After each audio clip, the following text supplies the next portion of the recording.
Hello and welcome back to another We Ourselves video. And today I want to continue talking about the third episode of Star Wars, The Acolyte. But this time I want to discuss why I think the witches are really hiding on Brendok and why the Jedi feel they have to stop them. So my theory is that Mother Anastasia and the other witches used actual life force of people, maybe multiple peoples, to produce the twins or any offspring, and that's how they choose to create their offspring. They don't go out and apparently recruit women to be in there. I think for them, because it also means using their powers, I think for them the most effective way to produce the strongest new witch into their coven is to literally create them. Or maybe Mother Anastasia just decided to do that this time. But I have a feeling that the reason that they have to keep moving is every time they want to create a new member, they go out and they take the life force of some local, and that creates a stir. The locals get up in arms, they report it to the High Republic, and now they have to run. And it appears to me that that is something close to what happened, because they were on the run, they were hiding out in this planet, and it's clear the Jedis were on their trail. So why do I think this theory of how May and Osho were created is plausible? Because we've seen something similar in Star Wars before. You have Mother Talcin herself of the Night Sisters of the Dathomir Witches in Clone Wars 6th season, episode 2 mini-arc called The Disappeared, part 1 and 2. And the simple synopsis is the peaceful world of Bardada finds itself threatened by ancient prophecy. Its spiritual leaders have vanished, and the people have asked Representative Jar Jar Binks to come and investigate. But of course, the Jedi Council isn't going to let him go alone, so they send Master Mace Windu along. And it's a very good two-story arc. We find that the Queen and Jar Jar actually have a relationship, and you actually see Jar Jar Binks in a different light, particularly when he's playing up against somebody as super serious as Mace Windu. And it's a good two-story arc. But to get down to the nuts and bolts of it, they find that there is this cult, this secret cult that is kidnapping these people. They're using this machine to literally steal the life force from these people, and their life force is collected into this green ball or whatever. Mace and Jar Jar chase the cult members, and what Mace and Jar Jar find out is that Mother Talcin was behind it. She is using that life force to regenerate herself and her Night Sisters. Because you're dealing with Mother Talcin, a Night Sister, a witch from Dathomir, and now you have this coven of witches, and it looks like some of them are literally from Dathomir themselves. I think that this is far more likely. This would explain why they would have to move, because when they got to a point where they needed to induct some new sisters into their coven, and they choose to do it, go down the dark path of doing it, and they take somebody's life force, well, the locals are going to notice that, and they're going to report it to the High Republic, and they're going to tell the Jedi, and the Jedi are going to come in there with their lightsaber swinging, because this is a sure sign of dark force powers. But I just want to say, it kind of reminded me of some of the episodes from the show Supernatural.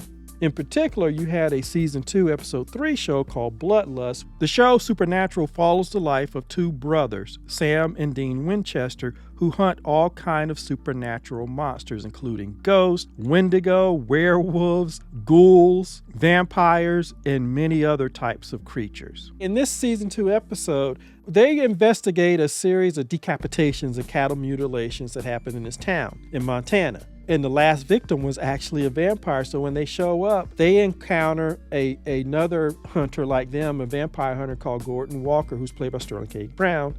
Basically what he has done, he's captured a group of vampires, but their leader, Lenore, reveals that they have reformed. Basically, these vampires are vegan. They don't feed off the blood of human beings, which means killing human beings. They only feed off of cattle. So like I said, they're a vampire equivalent of vegan. And after being released unharmed, Sam tries to convince his brother, Dean, who agrees with Sterling K. Brown's character, Gordon, that no, these are vampires, these are creatures. They're gonna give in to their nature, and they're gonna start killing human beings, and it's our job to stop them from doing that, and we need to kill them all. We need to cut their heads off, basically. This idea that you have people who are doing something that hurt other innocent people, and then you have another group of individuals who are dedicated to hunting them down and stopping these quote-unquote monsters. It reminds me so much of this back and forth that's happening between the witches and the Jedi. In the Clone Wars, the witches are on Dathomir, and apparently the Jedi hadn't been bothering them or hadn't been doing anything to them.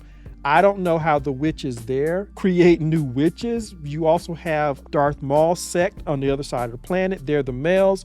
So it's inferred that there's reproduction in the old-fashioned way, in that when a woman is born, she's inducted into the Night Sisters clan, and when a man is born, he's put on the other side with the other males. Even though they're still dabbling in their form of force use, and they actually do some things that can be dark, the Jedi didn't come and wipe them out. It was actually the Separatists under Dooku who actually wiped them out, and even he didn't do that until she tried to have him killed. So they're left alone. But these witches are not left alone, and it reminded me so much of that Supernatural episode, because it seems like they can't help themselves. Just like those vampires who've gone vegan, Dean and Gordon's like, it doesn't matter. Eventually, they're going to kill somebody, and once that happens, it's all downhill from there. Basically, they fall to the dark side. We got to take them out. They're monsters. You can't trust them. And may I add here that Gordon's appearance in the show was there precisely to let Dean know and learn how extreme his ideals were when it came to monsters and vampires. And for an added benefit, one of the vampires that Dean allows to live comes back and saves his life later in the series. I just wish that the Acolyte had that level of characterization in individual shows. If it did, then the shows would feel far more complete instead of just information dumps, while at the same time creating more holes and mysteries and not giving answers. But I digress. And it feels like these witches on Brendok don't have a problem with going too far. And I believe that's why they're on the run. And just like those vampires, they lied. And Indira got right to the point. When she came in, she's like, do you have children? They lied, but of course the Wookiee Jedi senses the children. And then she asked the pertinent question, where's the father?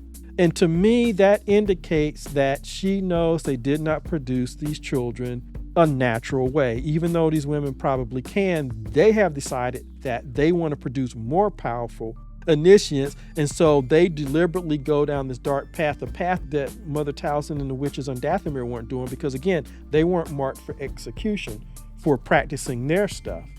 So apparently this coven is going above and beyond, and that normally means you are hurting innocent people in what you're doing. And that's why I feel that that's why they're hiding. That's why they're on the run, because they hurt innocent people. And I think the way they did it was presented in this Clone Wars episode by Mother Taliesin of all people.